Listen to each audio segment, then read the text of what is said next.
Trump से पूछा गया, क्या आप काइनेटिक एक्शन कर रहे हैं? स्कॉट बेसेंट से पूछा गया, क्या है आप काइनेटिक एक्शन? काइनेटिक एक्शन का मतलब है वॉर, कि are you going for war, या बस सैंक्शन वैंक्शन से खुश हो बंधु? तो स्कॉट बेसेंट का कहना है कि फिलहाल आज के दिन में तो हम अटैक नहीं करेंगे, आज के दिन में हम अटैक नहीं करेंगे, कल क्या होगा मुझे भी नहीं पता भाई, कल भी अटैक हो सकता है। और ट्रंप से पूछा, आपका प्लान क्या है?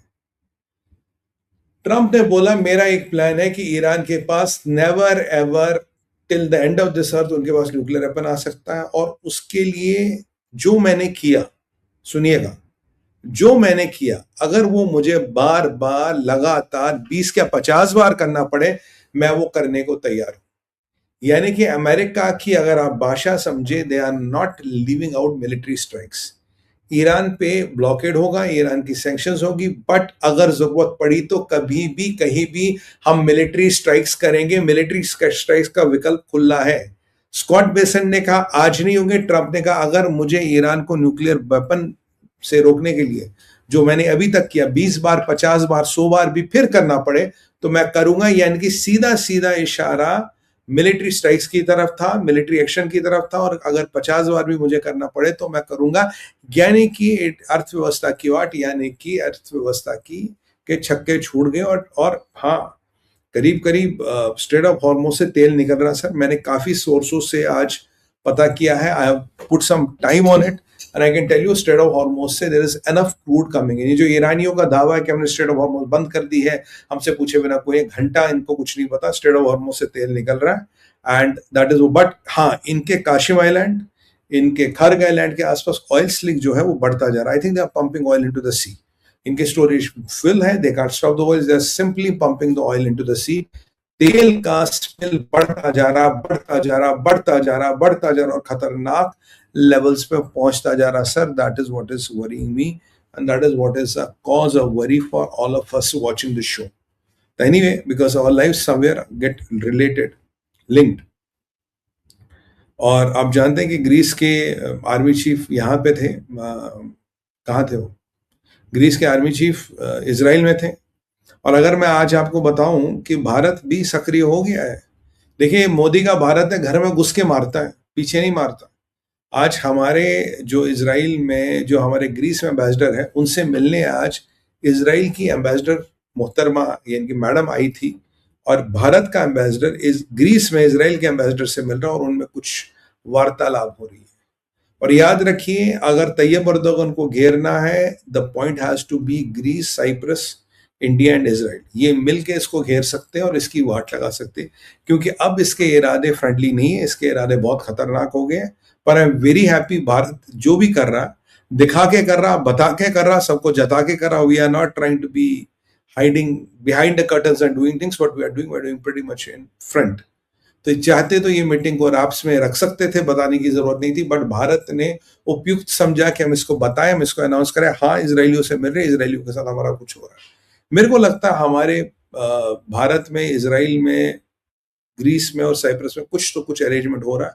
आपको याद होगा कल परसों जयशंकर साहब साइप्रस में भी थे, ग्रीस के सेना प्रमुख इसराइल में जनरल जमीर के साथ, जयशंकर साहब साइप्रस में, और हमारे एम्बेसडर आज इसराइल के एम्बेसडर से ग्रीस में मिल रहे हैं। सो अगर आपको ये सब कुछ कोइंसिडेंस लग रहा, no it is not coincidence sir, something is cooking, and I hope as alliance shapes up pretty fast, and that is what Bharat needs. तो बेसिकली ट्रंप का सीधा सीधा कहने का मतलब है, मैंने सैंक्शंस का विकल्प बंद नहीं किया है। सैंक्शंस का विकल्प is as open as it was before, and I can resort to sanctions any day, and I can resort to military conflict any day, and to the quantum I decide. और अगर मुझे एक बार, 10 बार, 20 बार करना पड़े, मैं करने को तैयार हूं। अब ईरान की सैंक्शंस क्या है, देखिए आज स्कॉट बेसेंट ने कुछ तो हमें इसका आइडिया दिया है। सबसे पहला आइडिया जो दिया, they are the most deadliest sanctions in the world. आज तक ये सैंक्शंस किसी पे नहीं लगाई गई है इस लेवल की, ये ईरान पे लगने वाली है। और सबसे इसमें इंपॉर्टेंट पहलू समझिए, अब अमेरिका सैंक्शन लगाता रहा है, ओबामा के टाइम में भी उन्होंने कहा deadly sanctions, but this word use from them is draconian sanctions, मतलब रियली बैक ब्रेकिंग सैंक्शंस। और हालत ईरान में खराब हो गई, ऐसी बात नहीं है। और अब की बार अमेरिका क्या कर रहा है, अमेरिका कह रहा है कि अभी, अब पूछा भैया अगर ड्रैकोनियन सैंक्शंस बार तो लगा, रुक काहे को रहे? उन्होंने बोला we are talking to all our allies, तो हम एलाइज के साथ मिलके सैंक्शन लगाएंगे। तो मैं आपको कह सकता हूँ these are like global sanctions on Iran, जिसमें तेल इनसे खरीदना, जिसमें इनसे व्यापार करना, जिसमें इनसे हर चीज करने में प्रतिबंध है। इनके क्रिप्टोज, इनका ट्रांसपोर्ट, इनका anything to do with Iran is a no go. और इनके लिए पैसे की राउटिंग करना सबसे बड़ा लफड़ा है। और सबसे इंपॉर्टेंट चीज, क्या चाइना आपका साथ देगा? सबसे इंपॉर्टेंट चीज, स्कॉट बेसेंट साहब, क्या चाइना आपका साथ देगा? स्कॉट बेसेंट कह रहे हैं कि हम चाइना से भी बात कर रहे हैं, hopefully we are trying to get China on board, which I doubt China on board आएगा। आएगा भी तो 50% नहीं करेगा, 50% नहीं करेगा, but they are trying to get China on board. जब ये सैंक्शंस का पैकेज बन जाएगा, अगर सारे एलाइज इसमें साथ आ गए और ये सैंक्शंस लग गए, I am telling you this will be a back breaking sanctions. इसके बाद आप उठने की लायक हालत में नहीं रहोगे। लग के दुनिया के 50, 60, 70 मुल्क आप पे सैंक्शन लगा रहे, बिकॉज अमेरिकन सैंक्शंस एक सैंक्शन है, उस पर आपका व्यापार इफेक्ट होता है। अगर मैं एलाइज के साथ मिलके सैंक्शन लगाऊं तो ये 60 मुल्कों का सैंक्शन है। और अगर ईरानियों को लगता, अगर मुल्ला रिजीम को लगता है कि ये मजाक है, well be my guest, think it's a joke.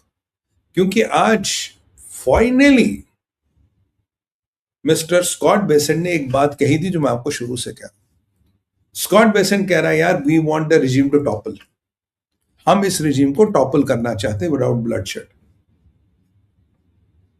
तो रिजीम चेंज की बात आज अमेरिका का ट्रेजरी मिनिस्टर खुल के कर रहा है कि सैंक्शंस का मतलब है रिजीम को टॉपल करना, रिजीम को मजबूर करना है तो सरेंडर कर दें या बिल्कुल टॉपल होकर खत्म हो जाए। इसीलिए we are doing the sanctions.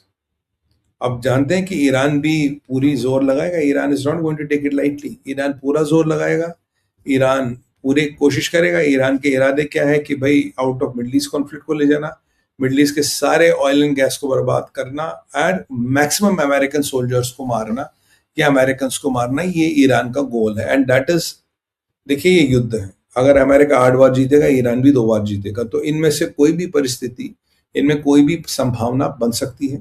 Israel को फिलहाल वो टच नहीं कर रहा, बिकॉज उसकी कहानी कुछ और है। तो अगर ये सैंक्शंस लग जाती है, अगर ये पैकेज बन जाता, अगर चाइना एग्री करता है, I think they will be the most deadliest sanctions in the world, और ये ईरान की इकोनॉमी को बर्बाद कर देगी। टुडे ईरान इज लूजिंग करीब $500 मिलियन पर डे, $500 मिलियन दिन का ईरान लूज करा। 2 दिन में 1 बिलियन, 15 दिन में, 30 दिन में $15 बिलियन, और ईरान का टोटल बजट $56 बिलियन है। तो 3-4 महीने में you're losing more than your yearly budget, और ये कहानी चलती रहेगी, चलती रहेगी। एंड विद दी सैंक्शंस ये नंबर 600-700 बिलियन तक भी पहुंच सकता है। और again Americans have to close the, have to start bombing. जो पाकिस्तान से ईरान रोड जाते हैं, आपको उनको बॉम्ब करना पड़ेगा if you have to stop the menace. तो ये आपके ईरान के सैंक्शंस को लेके बात है, क्योंकि अब रिजीम चेंज की बात अमेरिका खुल के करा, हमें रिजीम चेंज करनी, रिजीम हटानी, इसलिए सैंक्शन लगाने साथ, सीधी सी बात है। अब जरा आते हैं हुतीस पे। हुतीस पे अपडेट ये है भाइयों, हुतीस ने नजरान एयरपोर्ट पे हमला कर दिया सऊदियों के। नजरान में जो अरामको की फैसिलिटी उसको फूंक दिया, और airport is a very strategic airport Najran में, वो गया, अरामको की फैसिलिटी गई। और आई थिंक जो अरामको की फैसिलिटी है उस पर काफी नुकसान हुआ है, मैंने वीडियोस देखे, काफी नुकसान हुआ है। और ये शायद बैलिस्टिक मिसाइल से, ड्रोन से हमला किया गया, और मुझे नहीं लग रहा सऊदियों को कुछ एयर डिफेंस चल रहा। सऊदी वैसे ही परेशान हो रहे थे, जी आपने हमारे पेट्रियट और थार्ड बैटरियां ले ली यूएस से एंड ऑल दैट, तो आप हमें प्रोटेक्ट नहीं कर रहे हो।